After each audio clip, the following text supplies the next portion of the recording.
করে, হ্যাঁ, অবিবাহিতা কুমারী একটা মেয়ে যেটা বুক পিঠ পেট সব দেখা যাবে, এরকম মাঝখানে নিয়ে ডলাডলি সদর সাহেব করবে, সভাপতি করবে, সেক্রেটারি করবে, এটাকে আপনারা চান?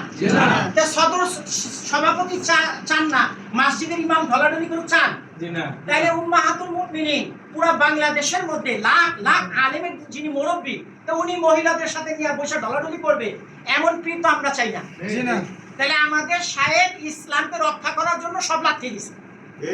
এখন যে গুসুল করে, আমি ওই যে আমার ভাইয়ের সাথে একমত, যে গুসুল করে সে হুকুর জেকে দেখা পিঠ ঢাকা দিছিল। যখনই ইসলামী আন্দোলন তাদেরকে লাঠি মারছে, তারাও দাড়ি টুপি পাগড়ি ছাইরা চরমনা হুজুরের বিরুদ্ধে নামছে। তাহলে যেই আমাদের মুরব্বী বা ইসলামী আন্দোলনের শেখায়ত করবে, বুঝে নিতে হবে সেই ইসলামী আন্দোলনের কর্মী না, সেই ইসলামী আন্দোলনের কর্মীর নাম ধরে ইসলামের ক্ষতি করতেছে। তাহলে এগুলো এক নম্বরে বাদ দিতে হবে। দ্বিতীয় নাম্বার হলো আমাদের যে এই যে আমরা